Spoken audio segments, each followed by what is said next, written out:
Draco dormiens nunquam titilandus magos y brujas, soy Kai y en este vídeo voy a contaros todo lo que sabemos sobre los hombres lobo o licántropos en el mundo mágico de Harry Potter.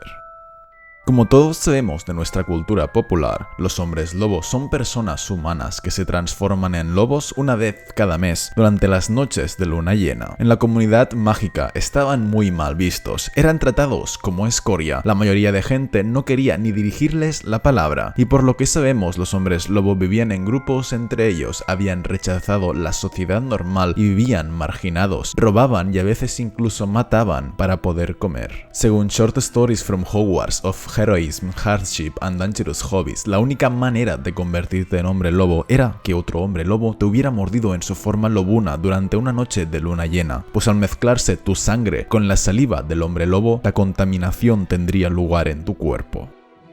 Allí se nos dice también que si un hombre lobo te hace alguna herida, tanto si está en forma humana como animal, esa herida siempre dejará cicatrices, tanto si se intenta curar como si no. Esto se vio en el sexto libro cuando Fenrir Greyback atacó a Bill Weasley, pues aunque Greyback se encontraba en forma humana en el momento del ataque, le dejó a Bill cicatrices horribles por toda la cara, cicatrices que jamás llegarían a desaparecer. Asimismo, vemos también que cuando un hombre lobo te muerde en su forma humana, no tiene lugar una contaminación total, puesto que Greyback mordió a Bill, pero él no se convirtió en hombre lobo, sino que tan solo quedó gravemente herido y cuando se recuperó desarrolló una gran afición a comerse la carne cruda, pero nada más.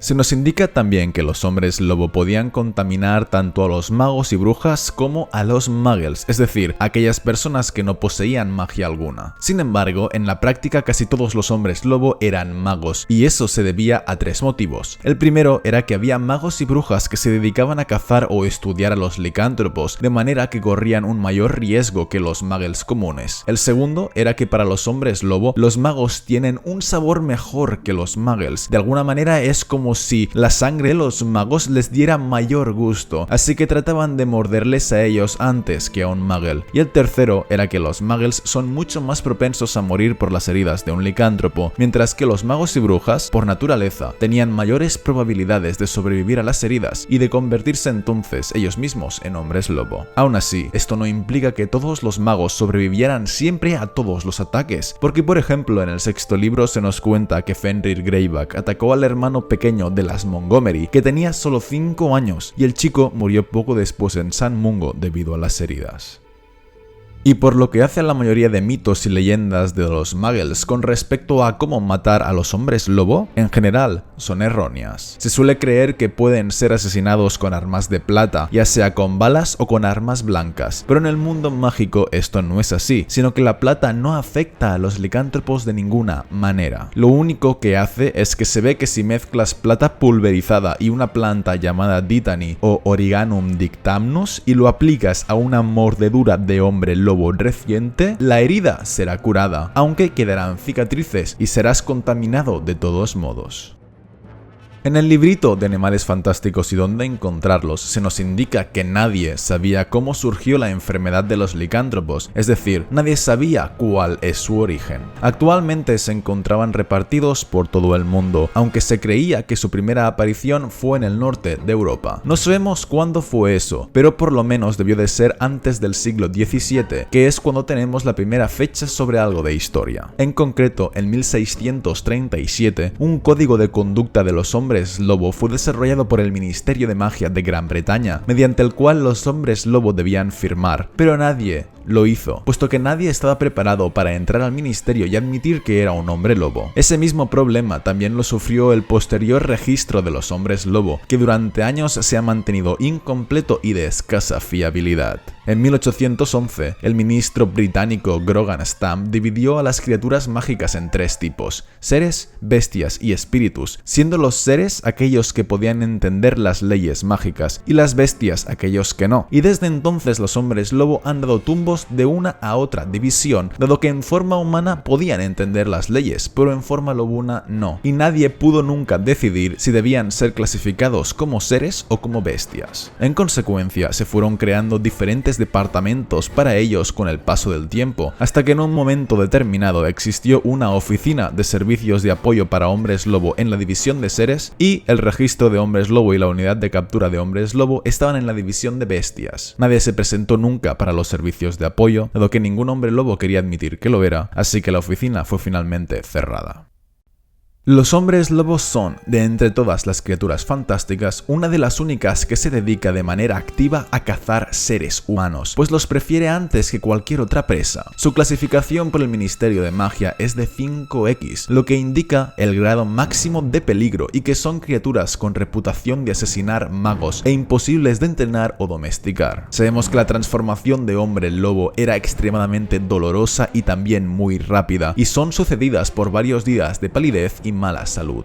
Además, debo corregir un cambio en las películas, puesto que en Harry Potter y el prisionero de Azkaban se nos muestra la forma lobuna de Remus Lupin, y en la película lo diseñaron como un lobo alto y flaco, humanoide, que incluso puede ponerse de 2 patas. Pero esto es incorrecto. En los libros, en su forma lobuna es casi indistinguible de un lobo de verdad, y físicamente solo se les reconoce por su hocico, que puede ser un poco más corto, por las pupilas, que son más pequeñas, y porque la cola tiene menos pelo. La verdadera diferencia entre un lobo normal y un hombre lobo transformado reside en su comportamiento. Un lobo común no es probable que ataque a un humano, pero un hombre lobo prácticamente solo ataca a humanos y no representa un grave peligro para las demás criaturas animales. Sabemos también que lo peor de ser un licántropo no es la transformación en sí, sino que es que en la forma lobuna se perdía totalmente la mente racional. Como humano, un hombre lobo podía ser tan bueno como cualquier otra persona, pero al transformarse perdían el sentido, la razón, la capacidad para pensar, y por eso podían atacar a víctimas aunque en realidad no lo desearan.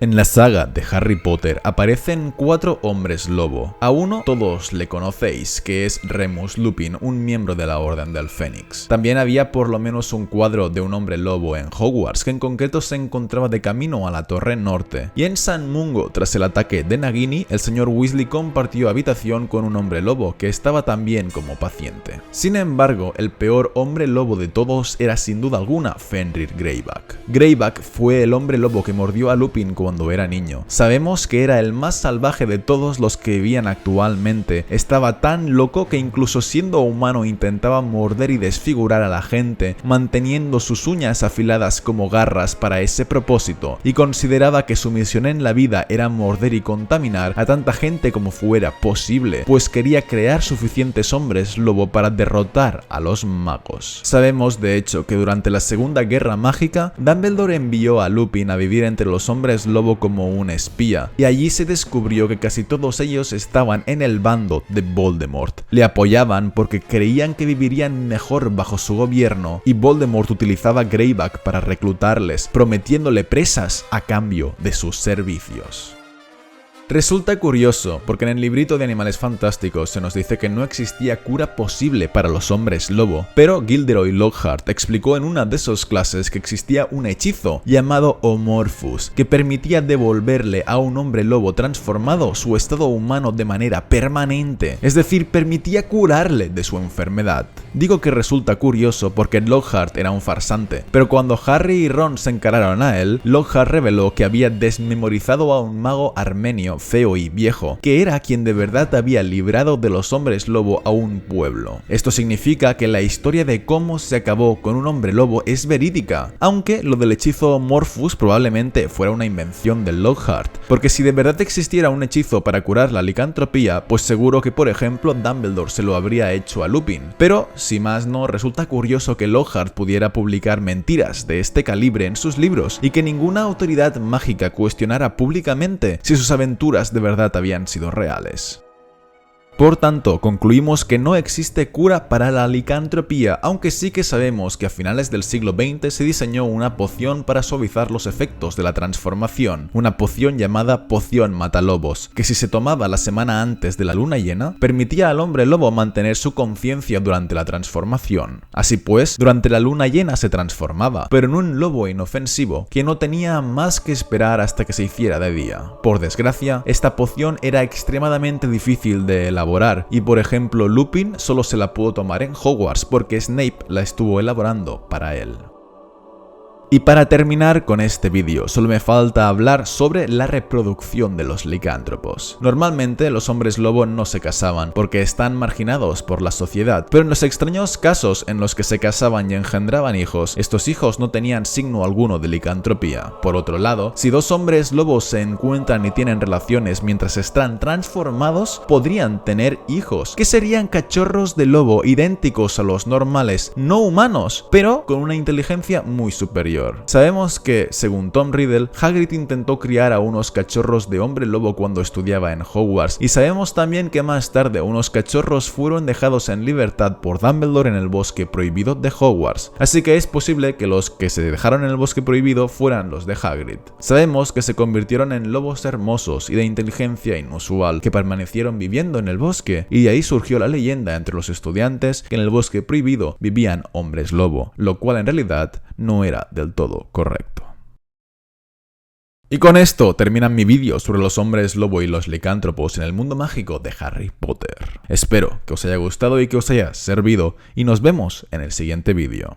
Un saludo a todos, chicos.